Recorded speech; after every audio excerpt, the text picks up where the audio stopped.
Welcome back to the channel. My name is Evan, and this is Sense or Sense.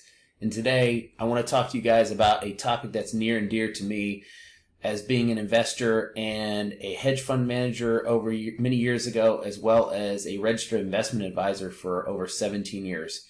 One of the big issues that people have as investors is that they try to time the market, or they try to jump in and out of the market when they think times are good or bad. And this is a Morningstar report called Mind the Gap 2024, where investors lost out on about 15% of their return their funds generated. And it talks about how over rolling 10-year periods, investors have essentially lost anywhere between, as you can see in this chart, 0.4% all the way up to about 2.6%, depending on the actual category of investment that they're in.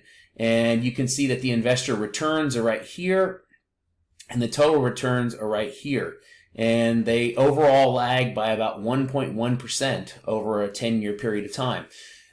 This is pretty bad, because ultimately what this says is that too many people are out there trying to trade or time the markets, which is one of the big no-nos when investors get into the prime of their investing lives, and they end up losing a large percentage to this, as well as they also lose a lot to fees and just being out of the market in general. So this is one of the interesting charts that they had here, Exhibit 1, Investor Return Gaps by U.S. Category, 10-year returns. And as you can see, they range from negative 0.4 all the way up to negative 2.6, with an average of negative 1.1 over that period of time. And it ranges, every single category had a gap. And you can see this blue is the investor, the kind of shaded area is the gap, and then the black line is the actual overall index. So it's pretty telling. And if you go down here and you can get the key takeaways from the report is overall findings that funds investors earned a 6.3% per year dollar-weighted return over the 10 years ended December 31st, 2023, while their funds holdings returned about 7.3% total year return. So there's the gap.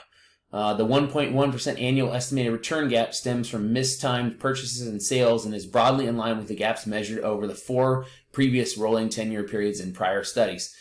So this means that this isn't just an anomaly for this 10 years. This is actually something that's been observed by Morningstar in many, many 10-year rolling periods. This is what it does is it tells you as an investor that you should try to not time the market, that you should just be a buy and hold investor. I know you guys hear that all the time, but this is the proof showing you that you need to be a buy and hold investor for long-term retirement goals as well as long-term investments. It says the average dollars return lagged the average total return all 10 of the calendar years in the study period. Investors appear to have incurred heavy timing losses in 2020. So that tells you that it's not just an anomaly for a single year that brought the whole averages way down. It actually happened in all 10 years. So these fundings are pretty good for purposes of understanding investing. These Morningstar categories, it says allocation funds have the narrowest gap, a negative 0.4% gap per year over the 10 years ended December 31st, 2023. Sector equity funds had the widest, a negative 2.6 gap annually. So again, when you're talking about individual sectors and things like that, you have a lot more volatility. So people timing it, they can jump out. They're going to lose out on potentially more of the gain or loss because the sectors are just ultimately tend to be more volatile in general. U.S. stock funds earn the highest investor return, 10% per year, negative 0.8% gap, and alternative funds the lowest at 0.2% annually.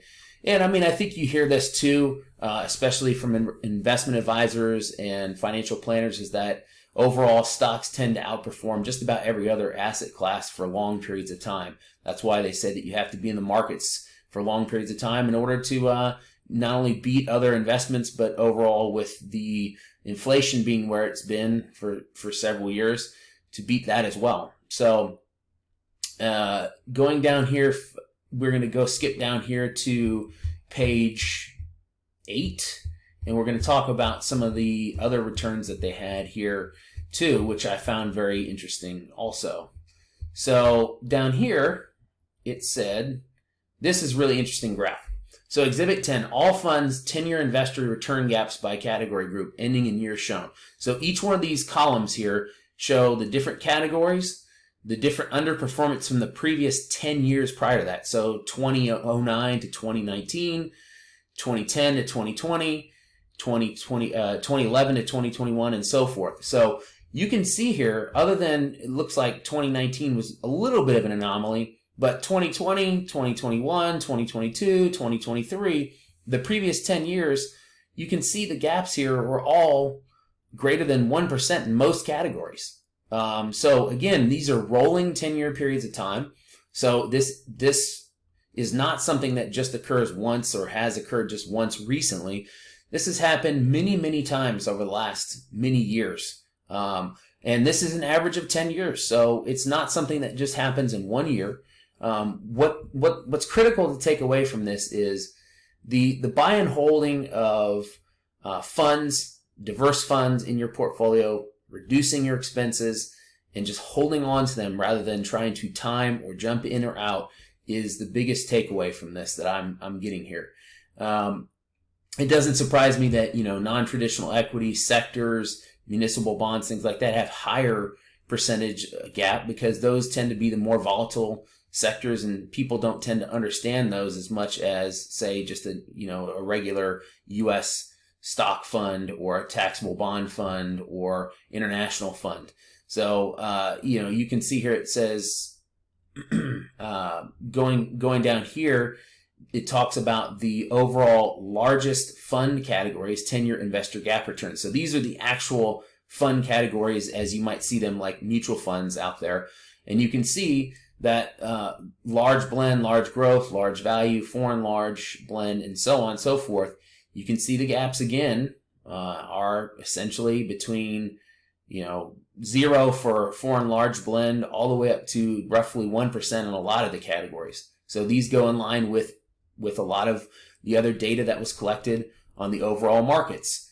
And this is for a 10-year return again, and it just reinforces yet again, with all these data and all these charts, this information consistently shows between around a 1% gap between what actual investors make on their money versus what the average, say, large blend mutual fund provides or large growth provides.